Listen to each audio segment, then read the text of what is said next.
Okay, I want to talk a little bit about bee colony collapse syndrome. Without bees, it's commonly assumed that mankind would die within a couple of generations. That was Albert Einstein's statement. Although he was wrong, we'd still have grasses and all the grains. We would just have a very non-diverse food supply. And bees are not the only things that pollinate. Butterflies also pollinate. And actually they help increase diversity because they travel so far. So a butterfly will drink nectar from flowers on its long journey because they journey far from their stages to where they breed. If you're here in San Antonio, you notice that there's large trails of butterflies virtually every year, different kinds as they go from different parts of the state in different parts of North America. So butterflies also pollinate. But they carry the pollen much further and they have much less.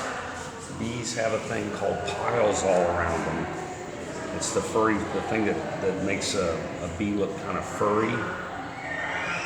So they hold a lot more pollen than, say, a beetle. Beetles actually pollinate stuff because they're crawling around on the plants, and as they crawl around, they are pollinating things, as well as wasps. Now wasps pollinate. Bees are far and away the greatest of all the pollinators, but even birds like the white-tailed dove actually pollinates flowers because they're rubbing in it. Now, the Chinese government this was an experiment that happened in the 1980s. They decided to see how many people it would take to replace one beehive in a day, and it came out to one bee it would take 5 workers to do the pollination of one bee, and that's with giving them like a paintbrush to go around and rub the pistils and stamens and the ovaries of other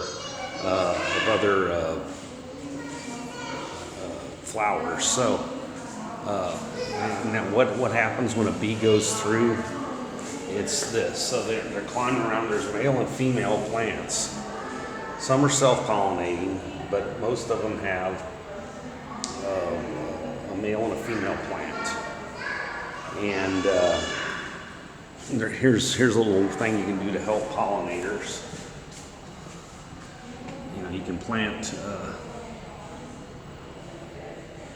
stuff there to help bees and butterflies, give them a safe environment, because we do need to get the bee population back up. Now it'll come back pretty fast if we get rid of the problems facing it. Now here's a exhibit talking about how moths pollinate too, and they do, but a lot of y'all asked me how I have those.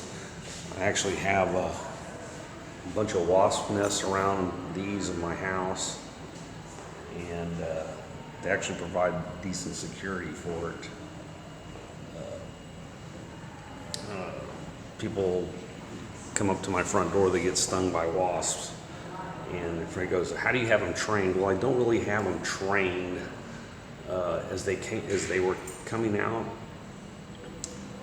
I keep my hand right there as soon as I see them coming out of their nests. I keep my hand there, and over the generations, and I think it's about a F5 generation now at my house, they consider me part of the landscape. So it isn't that I've trained them to sting people, it's just they won't sting me. So I have them hanging right over the front door. So if you come bang on my door, you got a 50% chance of getting stung by a yellow jacket wasp. And wasp and hornets are broken down into 2 different groups. Generally, there's the yellow jackets that we have around here are communal livers. They build that structure, the wasp nest, and they work together as a group. Then there's solitary hornets. Now the hornets generally live, and they're much larger, and their stingers are much greater, and they generally will lay the egg in an animal, or they'll sting an animal and lay the egg in it, and it'll actually grow inside of the animal and use that as a hatchery, as opposed to a wasp that builds a nest, much like a bee builds a hive.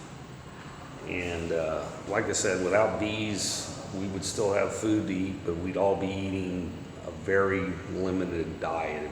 There'd still be plenty of food, but the variety would be very, very small. Like I said, bees are not the only pollinators. They provide about 90% of the pollination. And then, like I said, butterflies make up a percentage. Beetles, wasps, and hornets, and actually birds and small mammals actually pollinate also. So check it out. It's called bee colony collapse syndrome, and it's made up of several things. Pesticides cause it. There's a virus that causes it. Actually, EMP from all these, from all our devices, even your smartphones, causes them where they can't find out where they need to go. They're confused because of the signals. So there's several things. It's called a syndrome for a reason. There's several actual causes, mostly pesticide and mostly the virus, but it's also Wi-Fi screws them up pretty bad too. So anyway, check it out. Bee colony collapse syndrome. And bees are more like a domesticated animal than they are an insect, if you think about it. Anyway, thank you. I'm out.